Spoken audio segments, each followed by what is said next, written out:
Boa noite, queridos. Bom, meu nome é Letícia Miranda, eu sou advogada aqui do escritório Fadu e Miranda e tô aqui para conversar mais um pouquinho com vocês. Hoje a gente vai deixar um pouquinho de lado a pauta jurídica, né, que é o que a gente vem trabalhando ao longo dessas lives, e vamos conversar sobre um assunto que está atingindo a todos nós no momento. Nós vamos conversar sobre o isolamento social e os impactos dele na mente, né? Nós vamos ter o prazer hoje de receber aqui para conversar com a gente, para nos trazer algumas orientações, a terapeuta Bárbara Paranhos. Bárbara já está aí online, que eu já vi. Bárbara é uma pessoa sensacional, uma profissional de primeira linha. Bárbara é terapeuta, neurointegrativa, ela é neurocoach, master coach de carreiras e vocacional, além de ser psicopedagoga e, para melhorar, ela é matemática e engenheira civil, né? Então a gente tem uma pessoa gabaritada aqui com a gente hoje. Tenho certeza que vai ser muito útil para todo mundo. Bárbara, pode me chamar aqui a hora que você quiser, estou te aguardando.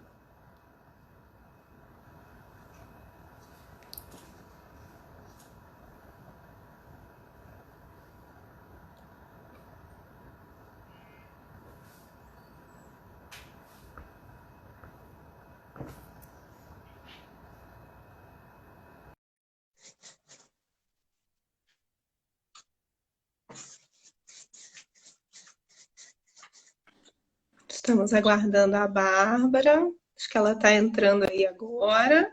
Ah, boa noite, Bárbara. Boa noite. Que prazer estar aqui. É muito gostoso estar aqui. Muito obrigada a você, doutora Letícia, doutor Paulo Fadu, por essa oportunidade e por essa oportunidade que vocês estão dando para as pessoas de terem um momentinho da gente falar, da gente discutir, da gente entender, da gente trocar, né?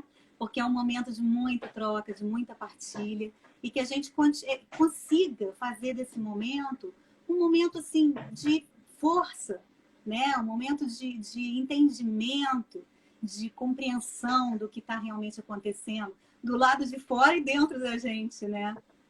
Então, muito bacana esse espaço que vocês criaram.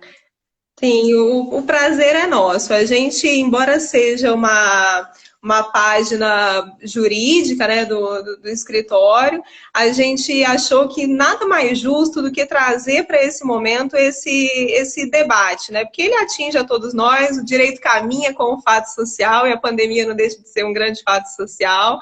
E eu tenho certeza que você vai trazer muita coisa interessante para a gente. É um prazer te receber, tá? Muito obrigada. Bárbara, o tema que você propôs para a nossa conversa é o isolamento social sob o olhar da neurociência, né? Eu fui dar uma olhadinha, né, na neurociência e a gente vê lá, né, tem como definição que é o ramo da ciência que estuda o sistema nervoso. É uma questão interdisciplinar que trabalha ali a biologia, a medicina, entre outros campos. Explica pra gente do que se trata. Exatamente. Por isso que a neurociência é uma coisa tão apaixonante, né? É, ela trata de tudo. A neurociência da parte neuronal, dos neurônios, do sistema nervoso. O que é o sistema nervoso? É o nosso sistema de comunicação.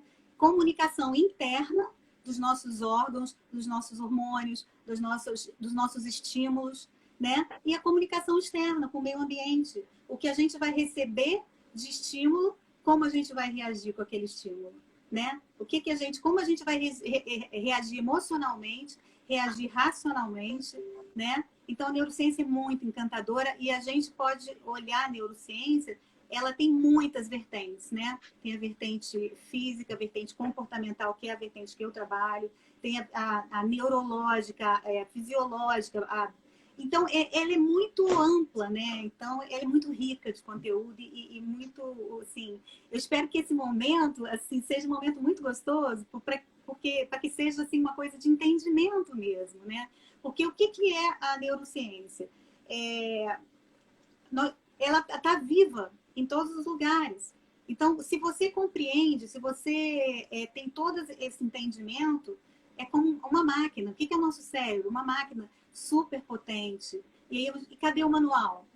Né? A gente vai estudar o manual. Quem estuda esse manual? A neurociência, que estuda o nosso sistema nervoso, né? Estuda nossos neurônios, nossas comunicações, nossas conexões neuronais, nossas sinapses. E é isso aí que a gente vai trazer para cá, para a gente entender o que está acontecendo com a gente, né? Porque de repente todo mundo ficou sentindo diferente, pensando diferente, reagindo diferente, né? Ah, é super bacana, né? Realmente a gente está vivendo um momento fora do contexto, né? Uma coisa bem inesperada, pegou todo mundo de surpresa, e aí traz aquela coisa é o medo da doença, é a questão do enclausuramento, né? De estarmos todos nós sem poder sair, sem poder praticar as atividades cotidianas, e já tem muitos médicos, psiquiatras, alguns psicólogos já preocupados com a questão do desenvolvimento de doenças, né, depressão, ansiedade, síndrome do pânico, ou o agravamento, né, para aquelas pessoas que já apresentam esses quadros. E aí a gente consegue entender um pouquinho do lado que você está falando quando a gente trata do nosso sistema nervoso, e aí tem a neuroplasticidade, que parece que é o que você vai trazer também nesse contexto, né? Exatamente. A neuroplasticidade é o que a gente precisa usar, que a gente deve usar, que a gente pode usar à vontade, porque uma característica que a gente tem de... O que é a plasticidade cerebral? É a capacidade de se interagir com o meio, se moldar a esse meio, se remodelar, pensar diferente, sentir diferente. Então, quando a gente pensa numa modificação de pensamento, de sentimento, de reação, a gente está falando de neuroplasticidade. Quando a gente pensa em construir novas habilidades, desenvolver novas habilidades, a gente está falando de neuroplasticidade neural. Então, neuroplasticidade. Então, o que acontece? É o que a gente vai usar agora. É o que a gente precisa agora? Tudo que a gente precisa agora está dentro da gente. Como a gente vai resolver, né? E a neuroplasticidade vai ajudar com que a gente faça, entenda a explicação toda que eu vou passar vou passar de uma maneira tranquila para que não seja uma aula de biologia, uma aula de neurologia, mas para que a gente entenda o funcionamento da nossa máquina cerebral e como que a gente pode fazer com que esse funcionamento seja a nosso favor, né? Nesse momento, caramba, o que está acontecendo? Então, peraí, como é que eu tenho que fazer? Né? Então, é sobre isso que a gente vai falar. Como a neurociência pode nos ajudar nesse momento de isolamento, né? Então, entendi. Bom, me parece que você traçou um cronogramazinho aí pra gente, então eu vou deixar você começar e aí a gente vai interagindo contigo, tá bom? Pode ficar à vontade. tá joia. Isso que eu gostaria também, uma boa noite a todos que estão chegando aí, que bom que vocês estão aqui. Eu gostaria que vocês participassem, perguntassem, tirassem dúvida. Ai, Bárbara, está acontecendo isso, porque as pessoas já estão me falando isso, já estão me perguntando. Ah, aconteceu isso comigo, como é que é e tal. E seria muito legal a gente interagir, você falar e a gente trocar ideia.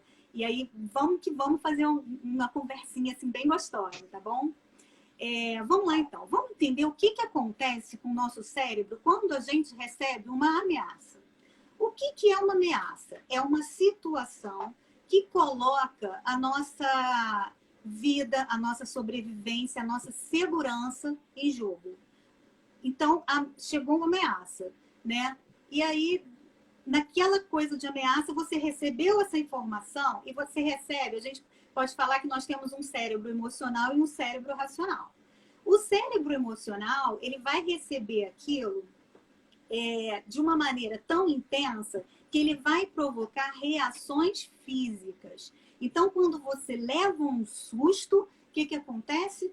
Você fica com os olhos arregalados, fica ofegante, a respiração fica difícil, você fica, às vezes, nervoso, trêmulo, né? Às vezes até suando, às vezes gagueja, né? Quando você leva um susto. E aí, isso é a emoção. A emoção é a característica física daquela informação. É o que te provocou. Do mesmo jeito que uma emoção feliz, uma notícia de felicidade, te dá uma sensação de paz, de relaxamento, um sorriso fácil. Então, esse cérebro emocional, ele vai mostrar como é a reação física. O que acontece fisicamente com a gente? E aí a gente vai chegar daqui a pouquinho explicando exatamente essa reação física. E o nosso cérebro racional, ele vai interpretar aquela informação que chegou. Então, a interpretação emocional vem através das sensações físicas e a interpretação racional vem através da interpretação. Tudo isso baseado em memórias recentes ou memórias antigas, tanto no emocional quanto no racional.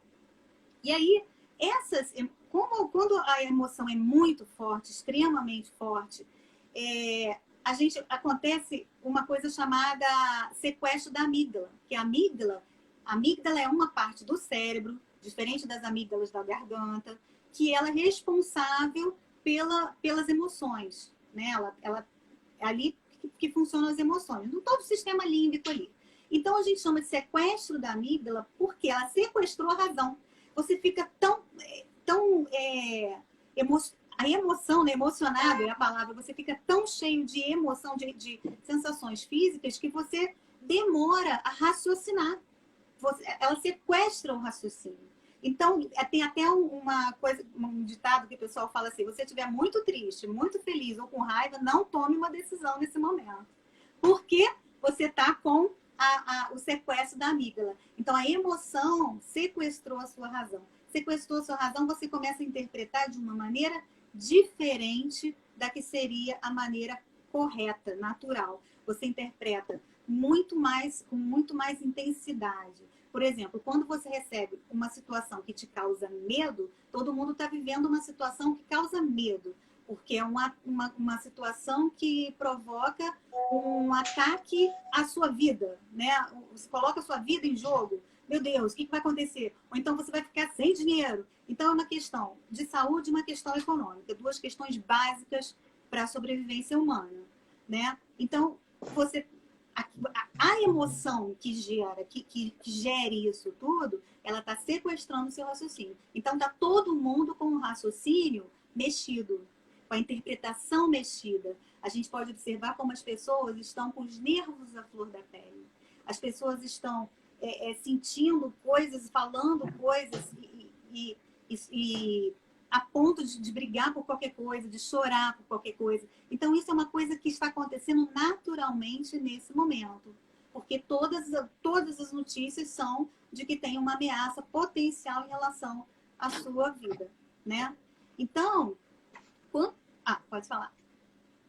Ô, Bárbara, e você acha que essas reações, elas advêm mais da pandemia em si, do medo do contágio, do medo da doença, ou dessa necessidade de isolamento que a gente não está habituado, né? Dessa coisa de você não poder usufruir do seu dia a dia, aquelas atividades que a gente faz no cotidiano estarem cerceadas. Você acha que esse medo ele está originando onde nessa situação que a gente está vivendo? Então, toda incerteza, por exemplo, nosso cérebro funciona de uma maneira tranquila, está tudo funcionando. De repente vem uma informação de uma incerteza. Uma incerteza faz com que a gente tenha que mexer, remodelar, pensar, e vem junto o sentimento. Nós somos naturalmente preocupados, atentos, cuidadosos com o nosso futuro, com a nossa sobrevivência, isso é natural do ser humano. Nós somos seres sociáveis, né?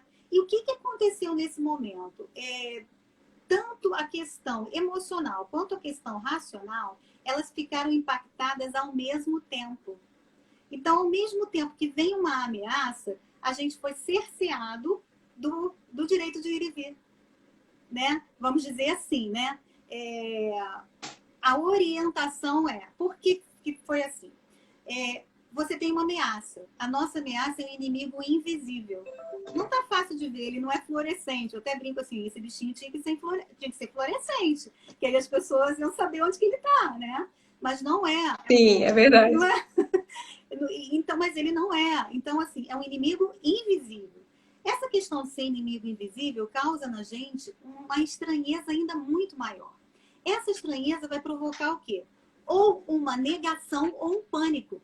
eu não estou vendo, então essa coisa não existe. Ah, não é nem assim, não. Não, isso não. Ou então, meu Deus do céu, onde que está isso? Em qualquer momento, as pessoas estão tendo pânico de ir à rua, de fazer compra. Nossa, eu vejo pessoas falando, Bárbara, eu vou à rua, eu me sinto imundo. A sensação horrível que eu peguei o bicho. Né? Vamos dizer assim, estou falando o bicho, mas é a questão, né? Então, o que aconteceu? E aí, qual foi a medida? Quando você tem um inimigo invisível, você pode combater ou você vai se proteger? Qual que seria o mais lógico? Bem, eu não estou vendo, então peraí, deixa eu me proteger, né? Então, qual foi a medida protetiva orientada? O isolamento ou o afastamento social. Na verdade, é um afastamento social. O isolamento já é um termo que ficou popularizado no isolamento, mas o isolamento ele é usado mais quando a pessoa já está portadora do vírus, né? Mas o distanciamento social. Então, o que acontece? A gente tem um inimigo invisível e a gente foi obrigado a fazer um isolamento social. E aí, um afastamento social. E aí, a gente, ao mesmo tempo, teve que lidar com toda a preocupação desse inimigo invisível e com toda a preocupação de gerir uma vida totalmente nova, já que a gente não está... teve que mudar todo o padrão da vida. Mudar o padrão profissional, mudar o padrão econômico, mudar o padrão do dia a dia, o relacionamento um com o outro, né? O relacionamento entre os amigos ficou diferente, aquele contato que tinha todo dia, e contato com os familiares, a situação da gente estar mais perto de pessoas que a gente ou gosta bastante, se dá bem, ou não se dá muito bem, né? Então, foi tudo diferente.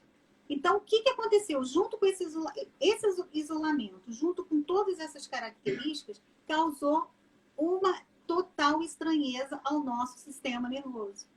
Então, eu saí de uma zona de conforto emocional e de uma zona de conforto físico. Por isso que mexeu tanto, né? Então, o que acontece? Imagina uma fábrica e com a produção normal, uma grande produção, muitos empresários, muitos funcionários e tendo que produzir uma determinada quantidade de material. A fábrica está produzindo, está tudo certinho, está na zona de conforto dela. De repente, vem uma grande demanda. Precisa de mais, vai ter que produzir mais coisas.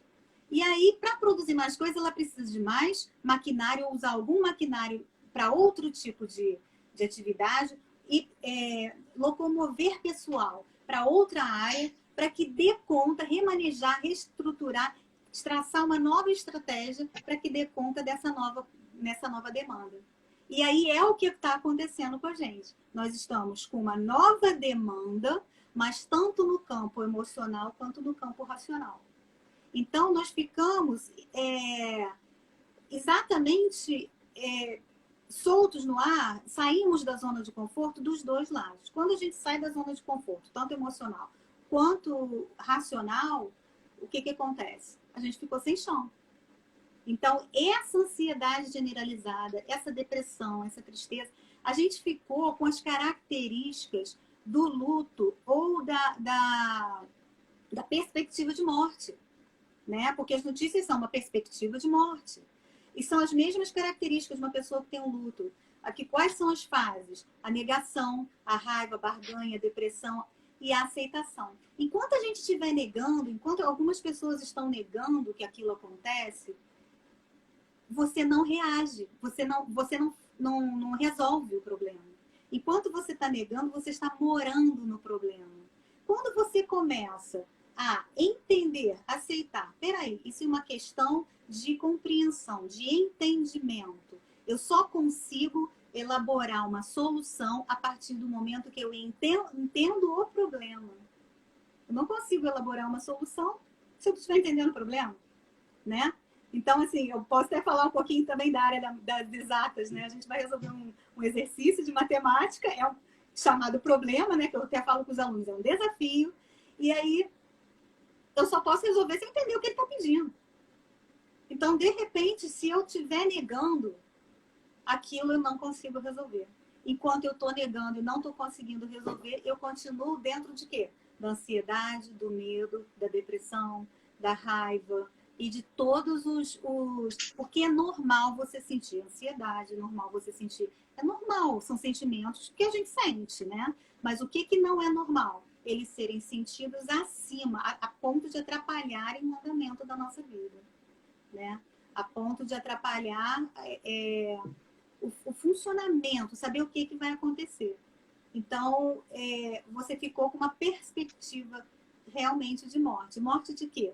Morte física, a morte do seu negócio financeiro, a morte de um ente querido, é o que você vê o tempo todo, né? Então, a gente está lidando com isso. Eu estou falando isso muito claramente porque a gente tem que falar claro o que está acontecendo, até porque a gente identificar na gente qual o sentimento que está prevalecendo, né? Então, assim, e aí quando a gente identifica, toma consciência do problema, a gente vai usar agora o quê? A nossa neuroplasticidade cerebral, que é a capacidade que a gente tem de remodelar os nossos pensamentos, as nossas atitudes, nosso comportamento. Porque o que está acontecendo? Quando a gente tem uma informação negativa o tempo todo, uma ameaça, provocando aquelas reações físicas todas, que são as reações do medo o tempo todo, as pessoas estão até sentindo coisas sem nem estar sentindo. Sente uma falta de ar, de repente, de ansiedade, gente, né, acha já que já pegou né, a doença. Então, assim, enquanto a gente puder entender, quando a gente puder entender, todo mundo senta e entende o que está acontecendo e começa dali para frente o que eu posso fazer a partir de agora. Então, é lidar com os próprios sentimentos de uma maneira clara, conversar com os sentimentos, para entender e para saber o que é para ser feito. E isso agora é usar o quê? O meu racional, né? A partir do momento que você está naquela ansiedade toda, você está no sequestro da amígdala, sequestrou sua capacidade de raciocínio, você volta com a capacidade de raciocínio. Porque agora que eu estou falando isso, a gente já pode entender isso. Quando a gente ficar muito apavorado, para e pensa, gente. Para e pensa. Peraí. Como que vai ser isso? Como que eu vou fazer? Nossa, fiquei muito nervoso. Como que eu vou fazer? Estou sentindo isso. Como que eu vou fazer? Né? E aí eu convido vocês para já irem pensando aí entre vocês, cada um consigo, qual o principal sentimento que você está tendo nesse momento? Você está com medo? Você está com ansiedade? O que é ansiedade? É o medo do futuro, né? O que é o pânico? É o medo do futuro de uma maneira que você não enxerga de jeito nenhum uma solução. Você entra em pânico. Porque quando a gente está no momento de extrema emoção, a gente tem as nossas duas áreas. A gente tem a área do desenvolvimento, né, do nosso organismo de uma maneira geral e da proteção. O desenvolvimento para a proteção entrar em ação. É o famoso fight or flight, né? Você entrou num embate, entrou numa emoção muito forte, ou você foge, ou você corre. Ou você luta ou você corre, né? Fight or flight. Então, para você lutar ou você correr, o que você precisa? Todas as suas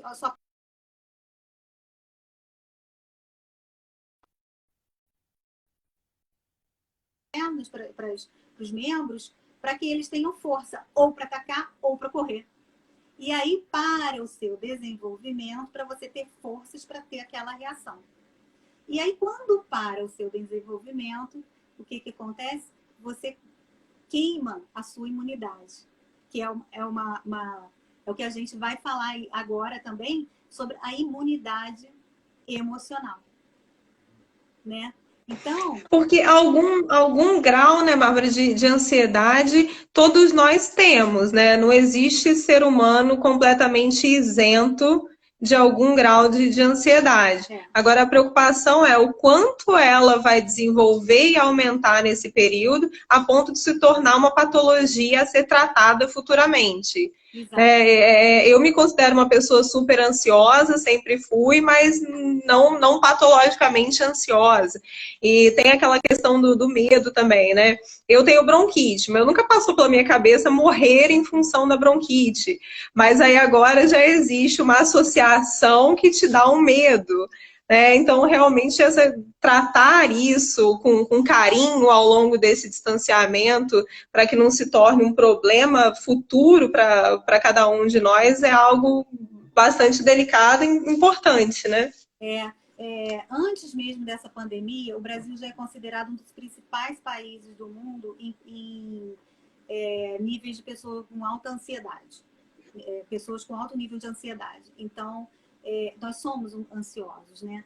Então, a ansiedade, ela tem o seu papel funcional, né? O que ela não pode ser, é isso que você falou. Quando ela chega um momento que atrapalha a minha vida, não estou conseguindo de jeito nenhum, então eu já preciso procurar ajuda, né? Então, existem ajudas de todas as maneiras. Então, hoje em dia, as ajudas mais eficazes, já estudadas cientificamente, são a parceria entre... E começa inicialmente com a questão terapêutica, com a questão de exercícios físicos, que eu vou até falar um pouquinho sobre, e a parceria medicamentosa, né? Isso vai depender também, isso vai depender muito do grau de ansiedade, há quanto tempo a pessoa está, se é uma ansiedade leve, moderada ou grave, há quanto tempo que ela lida com aquilo, há quanto tempo que ela já faz algum tratamento e não tem resposta, né? Então, assim, a ansiedade nesse momento é natural acontecer. A gente não pode comprar a carteirinha da ansiedade, né? Tipo assim, o que a gente tem que fazer, o que é o funcionamento melhor possível para o cérebro, encontrar uma saída, né? Então, se eu pensar no problema, eu tenho que pensar no problema como preciso encontrar uma solução, eu quero encontrar uma solução, né? Isso que você está falando aí, da questão de estar com a questão da... Olha que acidente! De estar falando com Acontece. De estar falando a questão da questão da respiratória, o grupo de risco está sofrendo uma ansiedade extrema, né? O que se está colocando em cima dos idosos, o que está se colocando em cima das pessoas que têm alguma comorbidade é tão pesado, que a pessoa, talvez ela nem vá pegar, mas o nível emocional de estresse que ela está, com a preocupação, né, com a continuidade da vida, com a continuidade da qualidade de vida, é muito grande. Então, nesse momento, a gente tem que pensar assim, o que eu estou fazendo? Qual é a minha parte? O que está ao meu controle? Né? E quando a gente fala isso, a gente fala no sentido sempre, o meu trabalho é muito pautado em cima da solução. Porque enquanto a gente estiver no campo do problema, a gente está se vitimizando. Se a gente está se vitimizando, a gente não enxerga as nossas capacidades de resolução. A gente não enxerga o quão capaz, o quão potencialmente capaz a gente é de encontrar a saída. De encontrar a nossa saída, de acordo com as nossas características, de acordo com as nossas habilidades. Então, o que adianta, assim, a gente já sabe que não é, gente, não é mais isso. A gente já sabe que tem pessoas de todas as idades, de todos os tipos físicos, de todas as... que pegaram a doença, e que não pegaram, e que pegaram e sararam, né? A gente já sabe. Então, assim, todo mundo é um grupo de risco, já. Ou todo mundo não é um grupo de risco, né? Então, assim, isso é uma coisa que a gente tem que... Tanto as pessoas que estão, né, no grupo de risco, que é colocado pela Organização Mundial de Saúde, quanto as outras pessoas, a gente está tendo casos de uns e de outros. Então, o que a gente tem que pensar? O que está ao meu controle? O que eu posso fazer para que dê certo? Para que eu consiga, para que eu saia bem, para que eu consiga melhorar. E aí a gente vai falar o tempo todo, a gente ouve o tempo todo da questão do aumento da imunidade, né? Da imunidade física, através de uma alimentação e tal, através de exercícios físicos. E a gente também precisa falar da imunidade emocional. Você queria perguntar uma coisa? Que é o que você, que é o seu próximo tópico, e aí você estava falando sobre o vitimismo, né? Que é essa coisa da gente ficar se vitimizando e tal. Eu não sei, olhando de fora, completamente ignorante na seara terapêutica, eu tenho sempre a impressão que se vitimizar é uma forma fácil de colocar nos fatores externos uma culpa que é nossa. Né? E aí você acha que isso é uma falta de inteligência emocional que também vai prejudicar a minha imunidade emocional? Então, o que é imunidade emocional? É a capacidade que a gente tem de receber uma informação que seja uma informação que cause algum temor e tenha capacidade, condição de lidar com aquilo. Né? O que é imunidade física? Quando você chega um invasor para você e seu organismo tem capacidade de se proteger, de que esse invasor não cause danos ao seu organismo. É a mesma coisa da imunidade emocional. E aí, o que acontece? O vitimismo e qualquer situação onde a gente se coloque a culpa no outro, coloque a culpa, tire da gente a responsabilidade, ache que a gente ai meu Deus, olha o que aconteceu comigo e tal, você perde a sua força. É totalmente diferente de quando você fala, nossa, aconteceu isso comigo, peraí, como que eu vou resolver? Porque no final das contas, a melhor história, a melhor final de história da gente é falar, nossa, eu consegui fazer. Não é, puxa vida, eu não consegui fazer essa coisa. Não, a melhor história é essa. E é isso que você falou, inteligência emocional. A inteligência emocional é a capacidade de gestão das nossas emoções de uma maneira com que ela leve a gente para a solução, né? Claro que você vai sentir, você tem aqueles receptores, as partes do cérebro que recebem a emoção, que manifestam a emoção. É normal, as pessoas são normais, né? Isso é normal. Mas e aí? A partir desse sentimento que chegou, dessa emoção que chegou, opa, respira fundo, identifica, né? Por isso que está a questão da identificação, da compreensão, da consciência. Nossa, identifica, gente, de repente eu fiquei assim, meu Deus, o que eu estou pensando? Peraí, deixa eu parar e pensar. Aí vai entrar a questão da inteligência emocional, que é o seu cérebro racional, conversar com o seu cérebro emocional, acalmar o cérebro emocional e trocar a emoção dele.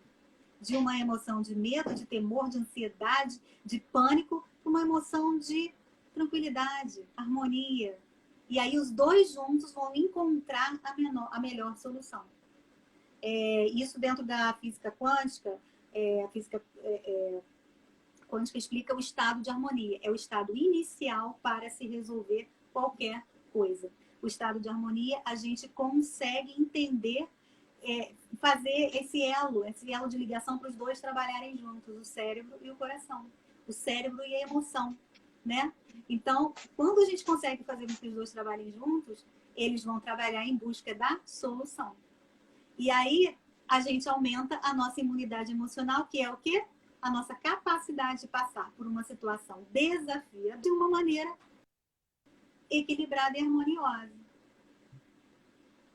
E, Bárbara, tem como a gente conseguir fazer esse exercício em casa? Porque, por exemplo, nesse momento a gente não está conseguindo ir a um profissional. Eu não sei se você está atendendo por videoconferência, muitos profissionais já estão fazendo, mas tem como fazer esse exercício você com você mesmo? Existe alguma forma de tentar fazer isso? Existe. Por isso que a neurociência é fantástica. A gente tem aqui a máquina, tem as ferramentas e a gente pode fazer. Então, em situações assim desafiadoras, a gente pode fazer. Eu posso até fazer com vocês agora um pouquinho para vocês entenderem. Você tem uma situação. Primeira coisa que você vai fazer. Cada um que estiver assistindo, faz aí um pouquinho, porque você vai ver a reação na hora. Primeira coisa, identifica qual é o sentimento que está mais presente na minha vida.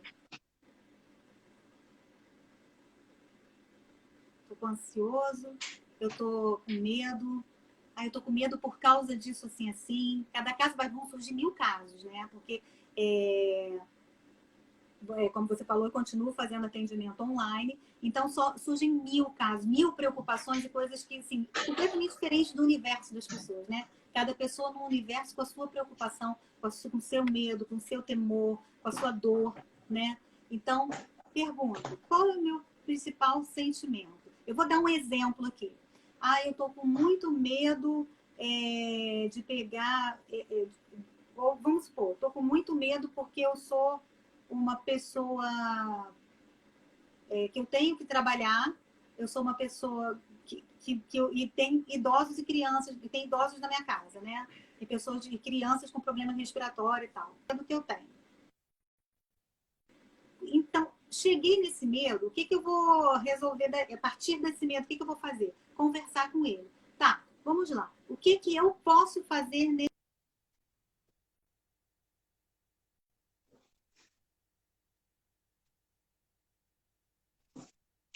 Travou a Bárbara, voltou. Pois é. O que está ao meu controle? Então, tô com esse medo, o que está ao meu controle fazer? Primeira coisa, consciência do medo. Qual é o medo?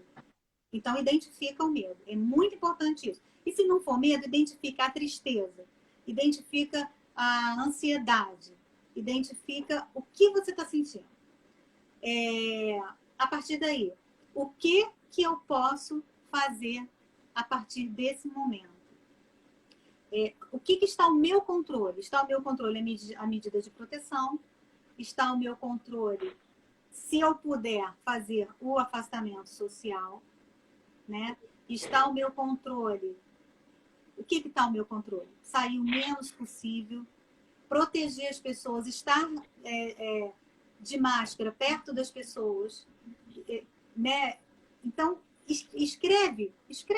Eu gosto muito de trabalhar com a escrita, porque a escrita faz a gente raciocinar, usar os nossos outros sentidos para chegar a conclusões, né? Então, o que está acontecendo? Escreve qual o sentimento, desse sentimento, o que está ao meu controle fazer. E a partir daí começa a fazer. Uma coisa muito importante, não tentar, evitar o tempo todo ficar procurando as informações. Porque isso está fazendo um desgaste muito grande. Quando faz o desgaste, ele faz o mesmo papel da ameaça. É uma ameaça que vem, nos ataca, você para de desenvolver para se proteger e você diminui a sua imunidade física. Então, o descontrole do emocional diminui a imunidade física por causa disso. Você fica o tempo todo com o seu corpo gerindo o fight or flight, o luta ou corre. E você não está fazendo o seu metabolismo natural. Está tudo funcionando de maneira equivocada, né? Então, é como se for... Vamos voltar lá no exemplo da empresa. Vamos imaginar se o chefe da empresa toda hora reclama da empresa, toda hora reclama dos funcionários, toda hora, tem um problema, os funcionários vão trabalhar bem? Tem com iminência, pode acontecer isso, os funcionários vão trabalhar bem? Não vão. Quem são os funcionários? Nossos órgãos, nossas células, né? Todo o nosso sistema. Então, a gente tem que raciocinar muito desse jeito. Então, o exercício é esse. Pare e pensa. Eu estou sentindo o quê? Né? Eu estou me sentindo angustiado. Tá. Que angústia é essa? Com o que exatamente? Tá. E a partir daí, o que eu posso fazer? Né? A questão, por exemplo, a questão de proteção da saúde, a gente tem as medidas de proteção. A questão financeira, a gente tem as questões, o que eu posso fazer para economizar, o que eu posso fazer para gerar mais lucro para mim. Agora, gente, a gente está vendo essa questão econômica, mas a quantidade de empresas, de serviços que estão surgindo por conta da pandemia é uma coisa assim fantástica também. Então a gente tem que buscar o outro lado da situação. Quando a gente começa a buscar as pessoas que se recuperaram, as pessoas que estão bem, as pessoas que eram do grupo de risco que estão bem, que não pegaram, quando a gente começa a ter alternativas, o que a gente pode fazer? A gente aumenta a nossa... É como se a gente estimulasse os nossos funcionários, eles vão trabalhar muito bem, né? E é o nosso sistema imunológico, é o nosso sistema de defesa. Então, é assim que a gente tem que agir. por isso, isso é a neuroplasticidade cerebral. A gente está tendo uma neuroplasticidade, uma modificação para o lado negativo, mas a gente pode inverter e trocar para o lado positivo. Não, o que eu quero pensar agora? Qual a minha saída? Qual a minha estratégia? O que eu tenho de habilidade? O que eu tenho de técnica? Né? Dentro da carreira, da questão do coach de carreira, a gente fala quais são os meus hard skills e os meus soft skills. Quais são as minhas habilidades técnicas, que formação que eu tenho, e minhas habilidades socioemocionais. Para passar por uma situação dessa e sair bem. Ou não sair tão mal, né? Conseguir dar a volta por cima. E aí, o que aconteceu nesse mundo todo? Começou essa modificação toda da gente sair da rua para vir para casa, a gente trouxe o nosso trabalho para casa. Então, a nossa vida ficou toda em casa. E aí, o que aconteceu? Vir para casa era aquela... Ai, que delícia, eu vou para casa, acabei de trabalhar. Agora, eu tô em casa o tempo todo. Então, aquilo que era a zona de conforto e de prazer virou, ai meu Deus, virou uma zona de obrigatoriedade. Deixou de ser uma zona de prazer para ser uma zona de sofrimento. Então, a partir do momento que a zona de prazer deixou de ser uma zona de sofrimento, o meu cérebro vai buscar mais prazer. E por que a gente não alcança a ansiedade? Porque a gente não está encontrando um prazer dentro da gente. O nosso prazer era externo. Isso é um momento para a gente se autoconhecer também. Né? Nossa, eu não tinha... Meu prazer era todo externo, eu precisava de um estímulo externo. O que tem dentro de mim que me faz feliz? E aí, dentro de casa, nesse tempo todo, preso em outras atividades, eu vou descobrir novas habilidades. Agora, quando eu trago meu trabalho para casa, o que acontece? Entra toda uma dinâmica familiar. Ai, Bárbara, mas está muito difícil. Tá muito difícil. Aí entra a coisa. Tá muito difícil, identificou um problema. Como que eu resolvo isso?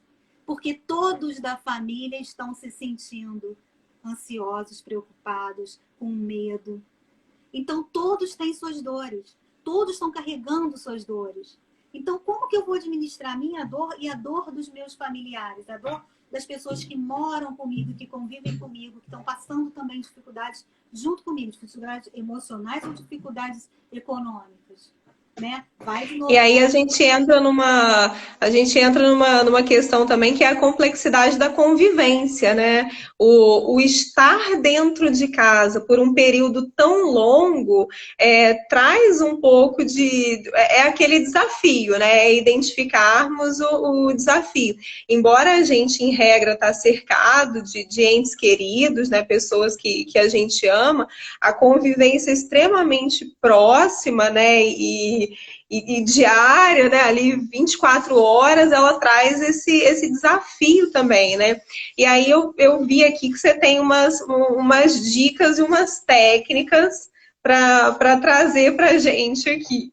Vamos lá, isso aí. Então, a gente traz o trabalho para cá. Aí vamos raciocinar uma coisa, bem lógica. A gente saiu da zona de conforto emocional e da zona de conforto racional. Então, a gente está em sofrimento porque a gente saiu da zona de conforto, né? E aí começou uma etapa desafiadora. Eu não gosto da palavrinha problema, não. Entrou uma etapa desafiadora. Nessa etapa desafiadora, eu tenho que descobrir em mim habilidades para desenvolver essa nova etapa desafiadora. Então, eu estou em casa. Eu vou gerir conflitos familiares. Primeira coisa que eu tenho que pensar. Todos estão sofrendo. Isso não é um privilégio só meu. Não sou só eu que estou ansioso. Não sou só eu que estou preocupado. Cada um traz suas memórias emocionais e memórias racionais que são ativadas por essa situação atual, né, de sofrimento. Então, a primeira coisa, identificar o problema na hora. Sempre a consciência é o principal caminho para a gente descobrir a solução o caminho da solução, né? A consciência é o principal caminho para a solução. Então, identificou. A partir do momento que identificou, o problema é esse e tal. Conversar com os familiares. Ai, vai na minha casa, não sei o quê, não sei o quê. Não adianta reclamar. O que a gente tem que fazer é arranjar uma solução. Num momento calmo, num momento tranquilo, senta e conversa. Gente, a situação é essa, eu preciso fazer isso, isso e isso. Como nós podemos fazer? Qual a sua sugestão, fulano? Qual a sua sugestão, fulano? E colocar toda a família para participar no processo de construção da solução. Né? Então tá. tudo bem. Então, identificou, conversou com a família, e agora, família, eu tenho que trabalhar em casa. Para eu trabalhar em casa, eu preciso de tranquilidade, de um lugar organizado, de uma hora determinada. Eu preciso de todo esse equipamento nesse horário para eu trabalhar. E aí vai entrar uma coisa muito interessante. Como a gente saiu da nossa rotina emocional e da nossa rotina racional, a gente precisa mostrar, dar um refresco para o cérebro, mostrar para ele que tá tudo bem. Com o quê? Com a rotina. Por isso que a rotina é tão importante. De repente perdeu tudo, a rotina emocional, seus sentimentos são outros, suas emoções são outras. A rotina racional mudou tudo do que eu tinha que fazer, comportamental, e onde é que eu tinha que ir e tal. E aí, o que você tem que fazer? Peraí, vamos organizar uma rotina. Quando eu organizo a minha rotina para trabalhar em casa, eu vou fazer a mesma coisa que eu fazia quando eu fosse trabalhar na rua. Eu vou levantar, vou tomar naquela hora certa, vou tomar meu café naquele mesmo horário, vou tomar meu banho, vou me arrumar e vou sentar para trabalhar. E esse sentar para trabalhar de uma maneira organizada e planejada. Começo, meio e fim. Vou trabalhar tanto tempo, vou parar tanto tempo para o cafezinho, vou voltar e vou trabalhar. Vou ter tanto tempo de almoço, nesse horário eu vou fazer isso. Fazer que funcione uma rotina no dia a dia para que o seu cérebro entenda, opa, alguma coisa está no lugar. Porque de repente ficou tudo fora do lugar. Então você ensina para ele que alguma coisa está no lugar. Quando você está fazendo isso e você já conversou com o seu emocional, já sei o que eu estava sentindo, já conversei com o que eu estava sentindo, já entendi e já coloquei o emocional e o racional para trabalharem juntos, você vai fazer a sua rotina física. Você consegue. A gente só não consegue ainda fazer totalmente se a gente ainda estiver preso no emocional que a gente não conversou com ele. Né? E às vezes a gente precisa de ajuda para conversar. Às vezes sozinho a gente não sai da rodinha do hamster. Eu gosto muito de falar assim, você entra numa rodinha do hamster, não consegue parar de pensar naquilo, parece... Às vezes você precisa de alguém, opa, vamos sair daí. Né? E aí, todo esse trabalho de casa. Quem trabalha em casa precisa disso, desse momento. Eu trabalho, eu trabalho fora e trabalho em casa. Então, a minha rotina de casa é combinada. Da hora até tal hora eu preciso de silêncio, da hora até tal hora eu estou fazendo isso, eu preciso que aconteça isso nesse momento. Então, é uma rotina combinada, né? Para que todo mundo participe do processo de solução dos desafios. Realmente é o enfrentamento de um desafio, né? Porque dentro de casa a gente tem, assim, trazendo aqui pro nosso lado, né? O advogado, alguns, né, têm a rotina de sair para o escritório todos os dias, alguns são advogados empregados, outros autônomos e tal, mas a gente tem esse privilégio de trabalhar em casa. E aí é aquela coisa, é um privilégio, mas é um desafio, porque embora eu possa fazer o meu horário, manter uma rotina produtiva, às vezes é um pouquinho complicado. Então, eu acho essa dica muito interessante. Talvez seja difícil ali nos primeiros dias colocar em prática, né, essa rotina, sentar bonitinho, como se eu estivesse fora de casa, estando em casa. A gente tem as famílias que têm crianças, e aí é aquele desafio também com criança. A gente tem os adolescentes, né, tendo aula online, precisam também de um tempinho para eles. E eu imagino que seja... É complexo, mas dá para a gente tentar fazer esse exercício e tentar procurar também dentro da gente a solução. Eu achei muito sensacional essa fala sua.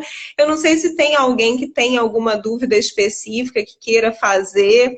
Eu estava vendo aqui um comentário da Mariângela. Mariângela, me corrija se eu estiver errada. Ela está falando sobre a questão da angústia, que inicialmente ela estava muito bem com a situação e agora houve um processo de agravamento da angústia. O que você tem para dizer sobre isso, Bárbara? Então, a angústia é aquele sufocamento de uma possível tristeza, né? Você está naquele sufocamento de sentimentos e o que acontece? Uma coisa que eu recomendo muito, não fique vendo as notícias o tempo todo. Vamos inverter, vamos começar a procurar. Até uma coisa muito importante da gente falar, se a gente conseguir fazer um exercício físico em casa, Ah, não tem como fazer. Pula corda. Não tem corda? Pula sem corda. Levanta, abaixa, senta, levanta. Faz um movimento. Por quê? Na hora que você faz um exercício, você libera endorfinas. As endorfinas, elas fazem um papel analgésico. Você pode fazer o exercício que for, você pode sair do exercício morto de cansaço, mas você está bem emocionalmente. Quando você está bem emocionalmente, se você recebe o impacto de uma notícia pesada, você não absorve aquilo, porque você está bem emocionalmente. Mas se a gente não estiver bem emocionalmente, vai acontecer isso. Porque o que está acontecendo? A gente gosta, nossa cabeça gosta do começo, do meio e do fim. O nosso cérebro gosta da coisa organizada, do propósito. Vou fazer isso para isso, gerar o propósito, pá. Não está tendo começo, meio e fim, só teve começo. E o meio é todo dia um começo, todo dia um começo. Então, a gente sente angústia, é um sentimento natural de ter, né? E o que a gente vai fazer? Primeira coisa, essa dica, conversa com o sentimento. É angústia porque exatamente o que está vindo dessa angústia? Essa angústia está trazendo o que de informação para mim? Eu estou com angústia por causa de exatamente o quê? Uma angústia porque... E aí a pessoa, assim, Mariângela vai falar, né? Foi o exemplo dela. Ela vai conversar exatamente o porquê. E aí, a partir do momento que eu converso, e o que eu posso fazer que está ao meu controle, né? Então, até está aparecendo uma pessoa falando que medita. Meditar, gente, você senta, você pode meditar fazendo as coisas. O que é meditar? Se concentrar em você, é cuidar de você, né? Então, quando a gente conversa com os nossos sentimentos, isso é meditar.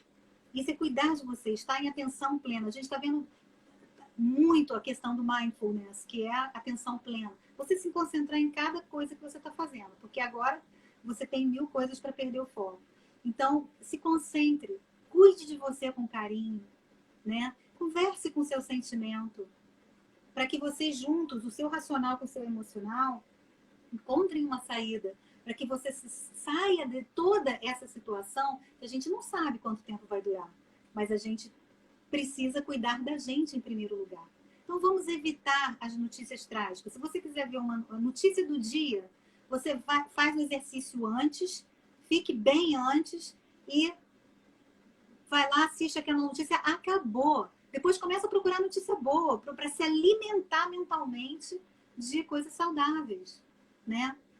Então, assim... E eu acredito que essa mesma dica que você está dando vai se aplicar à Gisele também, que está falando sobre essa questão da ansiedade em razão da incerteza do futuro, né? O fato de nós não sabermos aí quanto tempo esse distanciamento vai durar, se vai surgir uma vacina milagrosa, se as coisas vão se resolver rapidamente ou se vai demorar muito. Eu acredito que seja o mesmo exercício aí que a gente vai aplicar, né? O mesmo exercício. Sempre o exercício da consciência do que eu estou sentindo, conversar com o que eu estou sentindo e, a partir dali, traçar uma estratégia, né? E esses 3 passos são fundamentais não só na época de pandemia, de isolamento, não, a vida inteira. Toda vez que a gente tem um desafio, entender, nossa, um desafio, o que eu vou fazer? Né? E conversar com aquilo. E fazer meditação é extremamente bacana. Bárbara, minha cabeça está muito agitada, eu não estou conseguindo fazer uma meditação. Não tem problema, calma, faz 1 minuto. Cuida de você 1 minuto. Nesse minutinho eu vou cuidar de mim. Aquilo já fez bem para você. Aquilo já liberou sensações de químicas, né? Neuroquímicas do prazer. Então, cuide de você um pouquinho. Todos os dias, faça a sua rotina diária, faça a sua organização da sua vida, faça o seu exercício e procure coisas boas para alimentar a sua mente. A gente não tem ainda noção do fim, né? Não sabe como vai ser. As perspectivas são... se você parar para ver, tem perspectivas de todas as maneiras. Então, o que está ao meu controle? O que está ao meu controle? Se eu for reparar como que o outro está fazendo, meu Deus do céu, como que o outro está fazendo, o que está acontecendo lá, eu não vou resolver, então só vai me piorar. Então, o que está ao meu controle? Vou cuidar de mim, vou cuidar do meu emocional. Eu cuidando do meu emocional, com o meu racional, eu aumento a minha imunidade emocional. E aí eu passo por Bárbara, esse. e essa seria, assim, se tivesse, infelizmente a gente vai estourar o nosso tempo aqui, temos 5 minutinhos. Tudo que é bom dura pouco, né? A gente já aprendeu assim. Se você tivesse uma mensagem para dizer para a gente, com tudo isso, o que você diria de dica? Qual seria a sua mensagem para esse momento? Dentro da gente, nós temos as nossas respostas. Então, quando a gente chega para a gente e conversa com a gente se fala. Então, a gente tem as nossas respostas. Nós estamos todos, a humanidade toda, passando um momento desafiante. Não é hora da gente julgar, não é hora da gente brigar, não é hora da gente bater boca. É hora da gente cuidar da gente. Como eu vou estar bem num momento difícil? Como eu posso fazer o melhor de mim nesse momento? Como eu posso trazer para mim, para as pessoas à minha volta, alguma coisa boa, alguma coisa que me faça bem, que faça o mundo à minha volta bem. Porque a gente vai ver que as pessoas que são... O que vai sobreviver vai ser a solidariedade, a partilha, né? E a gente vai ver que a gente está vivendo um momento de... Pode ser que tenha muito egoísmo, mas pode ser também muita solidariedade, muito encontro, muita partilha, muito amor, né? Então, cuide do seu emocional. Acima de qualquer coisa, antes de qualquer coisa, depois de todas as coisas, cuide do seu emocional. É ele que te leva sempre aonde você for, da melhor maneira possível. Bárbara, eu quero te agradecer muito. Muito obrigado por ter aceito o nosso convite. Foi um prazer ter estado aqui com você. Viu? Você é iluminada, tá? Eu tenho uma simpatia enorme por você. Eu sei que você é uma profissional assim, interessada, estudiosa, atualizada, e isso é muito bacana. Quero agradecer a todo mundo que passou um tempinho aqui com a gente. Tem, né, amigos muito queridos aqui entre os nossos espectadores. A gente tem o seu irmão, o Amir tá aí, muito querido também. Outra pessoa iluminadíssima. Alguns parentes, né? A minha cunhada tá aí, a minha mãe. Tem o meu professor Rafael Renner, que esses dias esteve aqui também partilhando, né, de um conhecimento imenso com a gente. Muito obrigada, foi um prazer, né? Espero que nós tenhamos outras oportunidades de bater um papo tão gostoso como esse. E até a próxima. Esteja sempre se sentindo convidada. Muito mesmo, a presença está aqui, a gente está compartilhando, trocando ideia. E muito obrigada, parabéns mais uma vez por essa iniciativa. Muito obrigada a todos que estiveram presentes, trocando com a gente. Essa energia gostosa está aqui, da gente conversar, da gente poder trocar mesmo esse momento, partilhar. Muito obrigada mesmo, um beijo para todos no coração de cada um. Muito obrigada. Gente, chegamos ao fim desse bate-papo super bacana com a Bárbara. Eu espero que tenha sido proveitoso para você, como foi para mim. E dias melhores virão, façamos esses exercícios e vai dar tudo certo. Né? Vai passar. Beijo grande para você, Bárbara. Até a próxima. Muito obrigada. Muito obrigada.